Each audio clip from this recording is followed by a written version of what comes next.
So here's the thing.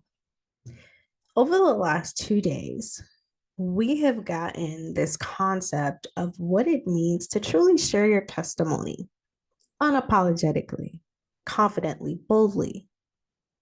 But here's the thing. Once you make a decision, y'all already know the ops, they be opsing and they be waiting. They be waiting for you to decide to dream bigger, to go bigger, to choose purpose, to choose positivity, to choose impact. They be waiting.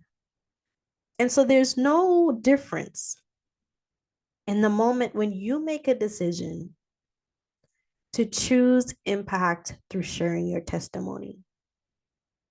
So what we gonna do?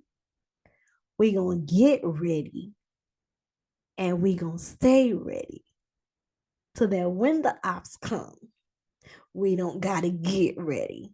Okay. What's up, DOD? It's your girl, Avern, and welcome back to day number 3 of Troubleshoot My Testimony. All week long, we've been talking about how do we really share the goodness of God through our stories and through the message that He has given us through His Word. And so today, I want us to create a war strategy for how we're really going to defend ourselves in this process of when the ops arise and when they really start acting a fool. Because believe it or not, 10 out of 10, they will. So don't worry, I got you. Because you're probably like, well, how I'm supposed to get through this, how I'm supposed to share, how I'm supposed to fight my battles once people come out the woodworks trying to act crazy and talk crazy and all the things. Today's session is going to prepare you for battle. Okay, so let's pray. Holy Spirit, I thank you. Thank you for loving us. Thank you for caring for us. Thank you for being our shield, our covering, our protector. Thank you for being our reinforcement. Thank you, God, for being the God who fights on our behalf. Thank you, God, for being the God who never leaves us nor forsaken us. Thank you, God, for being a God who sticks closer than a brother. That's close, God. That's real close. But we thank you, Heavenly Father, that today we can be equipped, empowered, and sent out with boldness, with confidence, with authority, with courage, with truth. In Jesus' name we pray. Amen. All right, DOD, listen. Y'all already know day 3 is all about really creating those strong declarations because it's cute to have affirmations based upon your word. But one thing that really got power is the word of God. And so that's how I'll be creating my declarations. And if you've been here for some time, you already know what it is. Okay.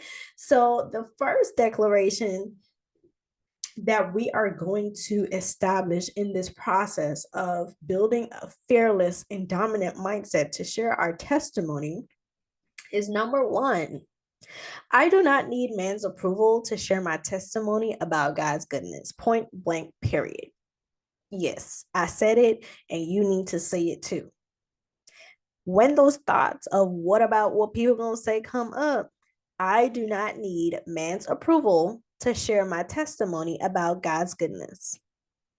One of the things that I had to really stick through was the fact of, hey,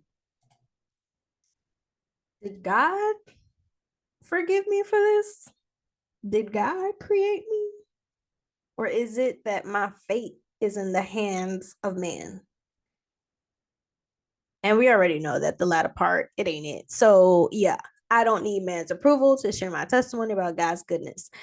John 3 verse 11 says, very truly I tell you, we speak of what we know and we testify to what we have seen, but still people do not accept your testimony.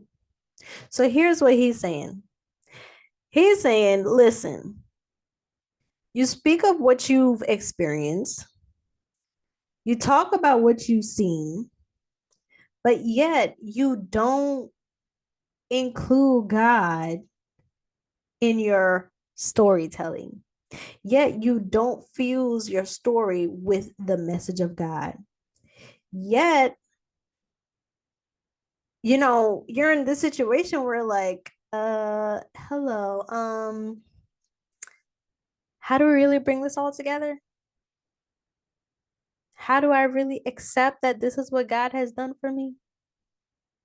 And part of that is by you thinking about what are other people gonna think, what are other people gonna say, other people, instead of fixing your eyes on Jesus and accepting your testimony, accepting what he's done for you, accepting how he has delivered you, accepting how he's taking you through. So you don't need man's approval to share your testimony about God's goodness. Okay? Number 2, I know that my testimony is real and is an opportunity for people to believe.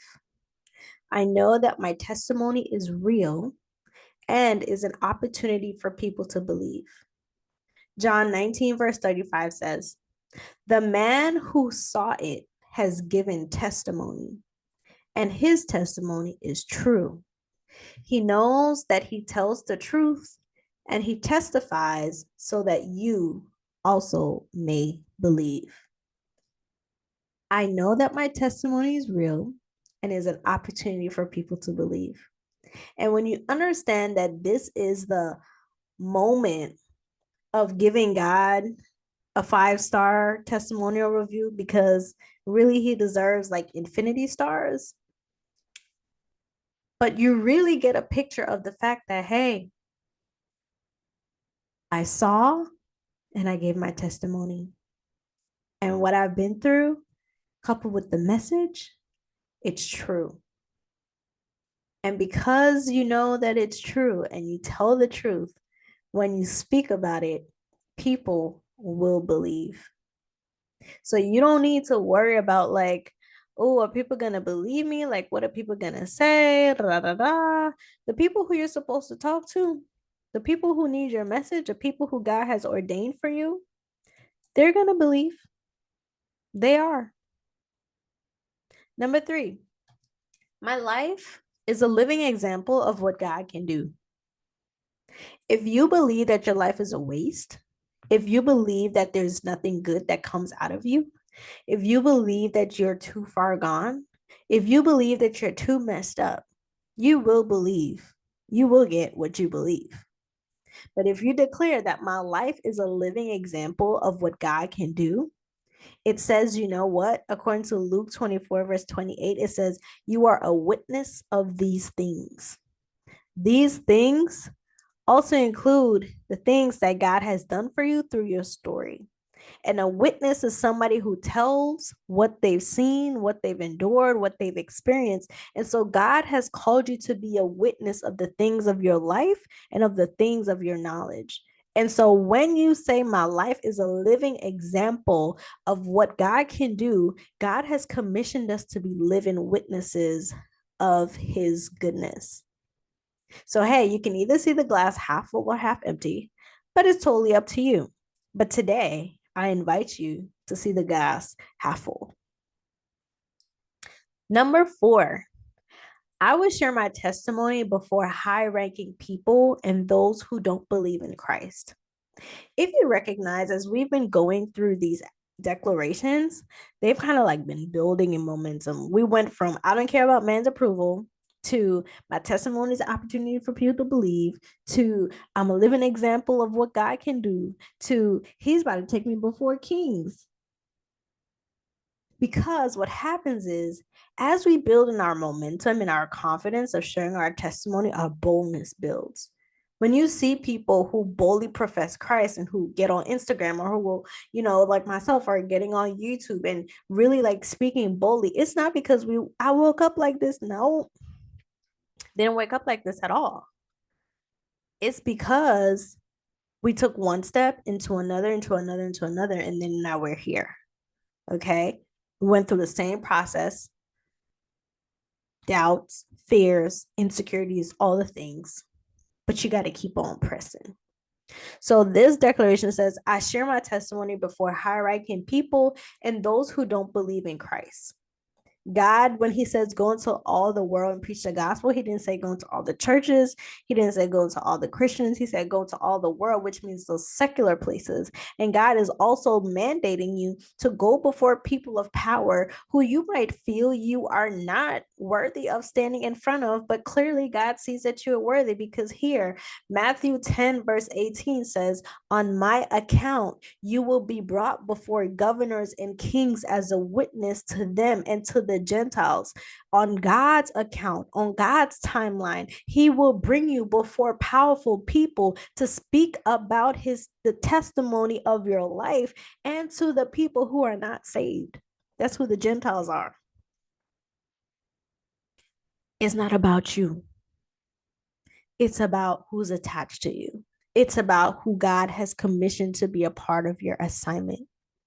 Get out of God's way and get out of your own way and follow his way, Yahweh. Bars. Y'all don't listen to me. I'm a trip. Okay. Number, what we on? 1, 2, 3, 4, 5. Number 5. I am victorious through the salvation of Christ and living out of my testimony. Now you're like on steroids. Okay. Now you're like, yo, I am like really stepping out of this thing. I am really breaking free of this thing. And this goes back to a scripture that we mentioned, I believe, in our first session. And we said Revelations 12 and 11 says, they triumph over him, meaning the devil, by the blood of the Lamb, Jesus dying on the cross, and the word of our testimony, our story and the message of Christ fused together. They did not love their lives so much as to shrink from death. They did not love their lives so much that they did not decide to lay down their lives for Christ. Question is, are you a person who's willing to lay down your life for Christ, to lose everything, to risk everything, to probably not gain all of the desires of your heart in terms of, the house, the car, the things of this world? Are you willing to like die for Christ? Which means that you have to die to self, because that's what's really required. Mm-hmm. Sit with that for a moment. Last but not least, I am confident that God is for me and no one can harm me or steal my testimony. I am confident that as God is for me, no one can harm or steal my testimony. Romans 8, verse 31 says, what then shall we say of these things? If God be for us, who can be against us? Now, before you get too excited and you run off and you're like, yep, you start cussing out people and you be like, God is for me, you can't be against me. God is for me, you watch how you come up against me. Here's the thing. This is a promise that God has given to us. But in order for us to access the promises of God, we got to do some things too. Like, you don't just get the benefits of God without being in alignment with the requirements and prerequisites of receiving the benefits. Like, in order to get X, you have to do W. QRSTVWX. Right, exactly. So in order to get X, you got to do W. In order to do Y, you got to do W plus X. Right? Track with me. I'm just going like backwards and forwards in the alphabet. But it's the same thing here. If you want God to be for you and you want to ensure that God's wrath protects you, guides you, goes before you, and nothing can rise up and devour you,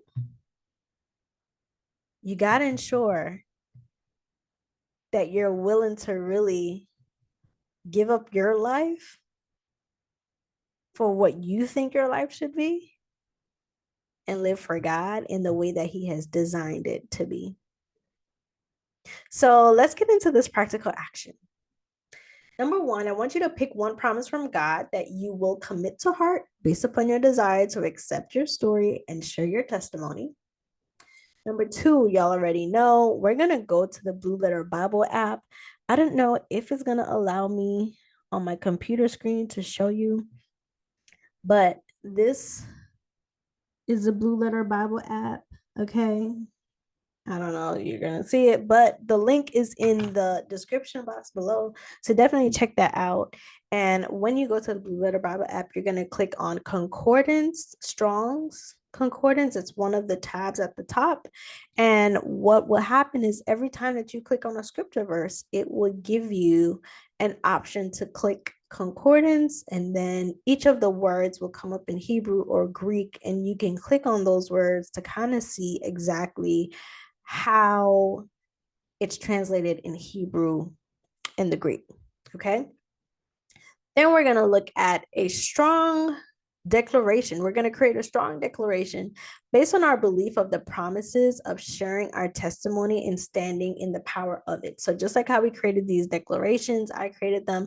Now I want you to create yours. What's the things that's going on in your mind, in your head, in your heart, and write a strong declaration that really resists the devil. Okay. Now we're into our spiritual action. Our spiritual action, number one, says, what mindset and fears do you still need to kill around your identity and lived experiences? Because we're eradicating it all. Okay. Number two, how will you guard your mind against anything that tries to deter you from living out your testimony in word and in actions using scripture? Because it's one thing to say it with your mouth, but it's another thing to also follow it up with your actions. Because you know how people say, do as I say, not as I do, because their words say one thing, but their actions say another.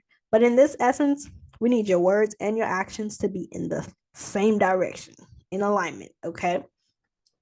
So number three, you are going to write a prayer renouncing the faulty foundations that you had and replacing your new foundation in the promise of God and His desire for you to share the miracles, the signs, and the wonders that He has done in your life and the fruit of what He's brought you through. God wants to use your story. God wants to propel you. God wants to catapult you. And in this season, God is calling us to speak the truth. Speak the truth of God. Speak the truth of our testimony. Speak the truth of our story. Speak the truth of the message. Okay? Okay. All right, beautiful people. This has been an amazing time again. We've come to the end of day 3. Be sure to like, share, subscribe, comment down below, grab your Notion link in the description box. Also grab the Blue Letter Bible website in the description box as well. And I look forward to seeing you tomorrow on our final day, where we dive into the Samaritan woman at the well and how she unapologetically displayed what it means to be a disciple of dominion through her testimony. All right, peace.